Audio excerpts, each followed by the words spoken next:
जिस लोगों ने आज न्यूज़पेपर में और मीडिया में चलाया है कि मैं पॉलिटिक्स छोड़ रहा हूँ, मैंने कहा है कि मैं कल के रैली के बाद और वोट मांगने नहीं आऊँगा। ये लास्ट टाइम मैं आया था हमारे तीपरा मोथा के लिए वोट मांगने के लिए, और मैं अपना पार्टी तीपरा मोथा को कभी नहीं छोड़ूंगा।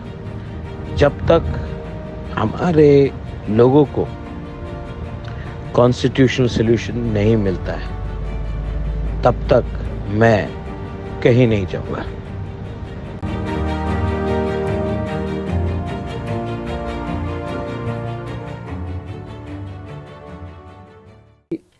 अपने लोगों को सब कुछ दे दो, उसके बाद हम देखेंगे कि पर्सनल लाइफ में क्या करना है, ये पैलेस का क्या करना है, इसको होटल बनाना है या कहीं में कि इसका मेंटेन कैसा किया जाए। मैंने कुछ नहीं किया।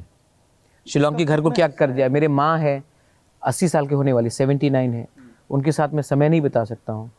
मैं उनके साथ समय बिताना चाहता हूँ, शादी करना चाहता हूँ, मैं दुनिया घूमना चाहता हूँ, मैं एक रेस्टोरेंट खोलना चाहता हूँ, मैं शायद एक बैंड भी शुरू करना चाहता हूँ, बहुत चीज़ करना चाहता हूँ। ये इलेक्शन ख़त्म होने के बाद और अपने कॉन्स्टिट्यूशनल सोल्यूशन मिलने के बाद मैं खुद की ज़िंदगी भी जीना चाहता हूँ।